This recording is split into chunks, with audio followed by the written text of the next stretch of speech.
Guys, what is up? Welcome to Scent Safari video number 3. This one, we're going to be covering the house of M. Micallef. With these videos, I like to focus on houses that I don't own bottles from. And 500 fragrances, I don't have a Micallef scent in my collection. So far, there are 2 that I had gotten samples of that I love. I love Gaiac, really nice woody scent. And I love the oud scent that they did for Oswald for men. That's great. It's a nice, like, fruity, really sort of light and crisp oud. They sent me this beautiful booklet, which you can see here, and it houses 8 samples across their collection. So for the purpose of brevity, I picked 4, which I sprayed on my skin a couple of minutes ago. They're the 4 that you see in front of you, 2 for men and 2 for women. And I think this will give us a nice picture of the house. Before we deep dive into the scents, let's really talk quickly about Micallef. This is a house that started in Grasse in France in '96. And if you look, they've come a long way since '96. They currently have over 900 points of sale in over 54 countries. The fragrances are worked on in combination of a team of a gentleman named Geoffrey Nejman, I believe it is, who works with Jean-Claude Astier on the fragrances, and then Martin Micallef designs and develops the stunning bottles for these fragrances that are really works of art. I've seen them up close at Oswald. They're heavy, they're beautiful. Some feature watches attached to them. Some like this one and this one have individually set Swarovski crystals. Really works of art. But obviously none of that means much if the fragrances aren't all that good. So let's take a look at 4 of the fragrances. The first one, and just for the record, before this video I have not smelled any of these. You're getting my guttural, honest first reactions. The first one is this one called Ananda. And Ananda is a women's scent that came out in 2005, and the notes on it are black currant, plum, pear, and lemon at the top, jasmine, ylang ylang, rose violet, and mimosa in the middle, vanilla, white musk, and mimosa in the base. The retail on this one is $185. So yeah, this is a really nice fruity floral to me.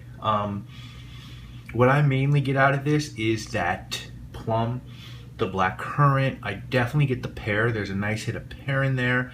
You know, the dry down is sort of what's happening right now.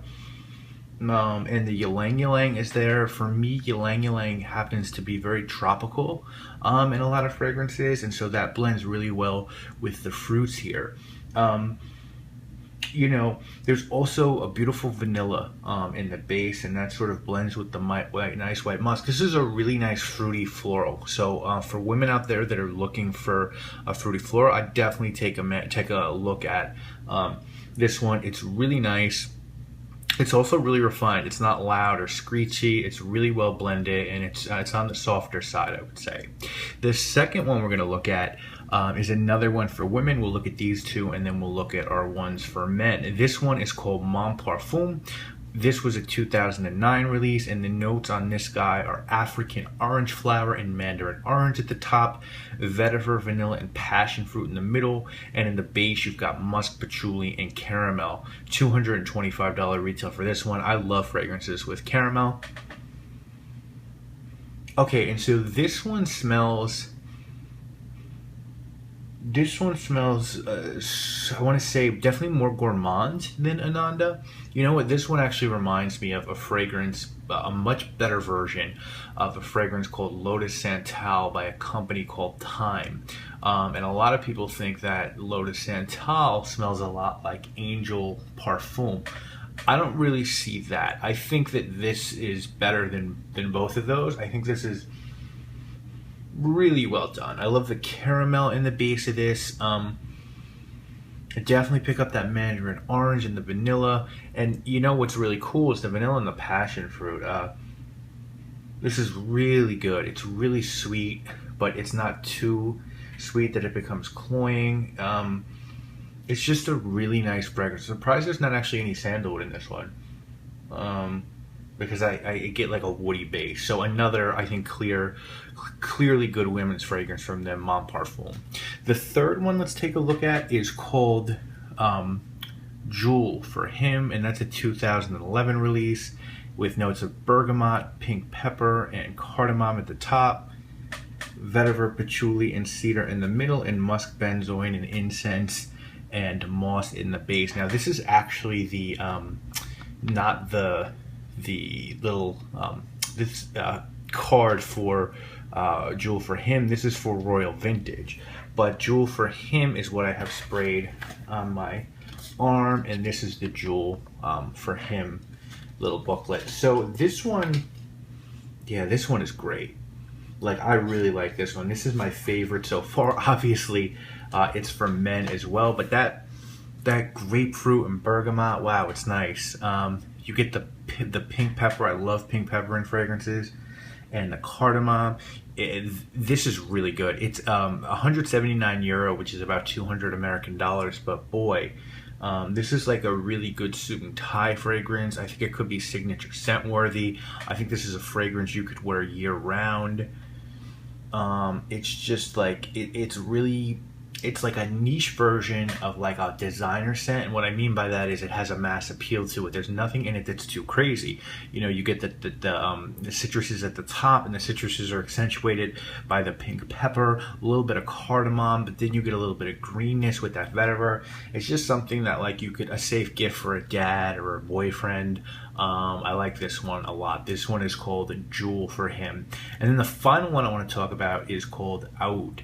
Now, my subscribers know that I've turned into quite an oud fan, and the notes on oud are rose, saffron, nutmeg, sandalwood at the top, cinnamon and oud in the middle, and patchouli and honey in the base. Lucky Scent has a 30 ml available for $110, or a 100 ml for $185. And this is a smooth, really smooth, well done oud. To me, this is about cinnamon, oud, a little bit of saffron, and rose. That's totally what I get out of this one, at least at the top. You know, as it starts to dry down, you could definitely tell there's honey in the base, but anyone who's a fan of like oud and saffron and oud and rose, which I know a lot of fragrance houses, they're doing a lot of that. Montel has practically made their entire house off oud and rose, but this is really smooth. This would be a great oud scent for people who are scared of oud, because there's nothing barnyard or animalic about this. It's just like really, really, really clean. This could be an oud for a man or a woman as well. So if I was going through these in terms of favorite, I think Jewel for One would be number 1. I think Oud would be number 2. I think Mon Parfum would be 3, and Ananda would be 4. They're all really well done. So you guys know I sort of like to, at the end of these Scent Safaris, tell my subscribers what should they do. Should they check this brand out? Is it a pass? Should they go and just buy stuff? I would say definitely check it out. Check it out because it's such an extensive line. There's something for everyone, and their fragrances really run the gamut, both in terms of price and notes and what the fragrances are about. So if you're in New York City, of course you can check most of these out at Oswald, and if you're in the United States, I think also Four Seasons has these as well, but if you're in the United States, Lucky Scent or Scent Bar in Los Angeles sells these as well. Really well done house, and obviously a house that gets it. They care about the packaging down to the fragrance. I love houses that really care about detail, and obviously because Micallef has this art connection, they really do a good job of making making the whole experience something very consumer friendly. So definitely check out Micallef. If you have any questions about these fragrances, I'd be more than happy to ask you. Guys, you know what it is. My name is Maximilian. We'll be back next week with another episode of Scent Safari. Absorbing sound that's never been right.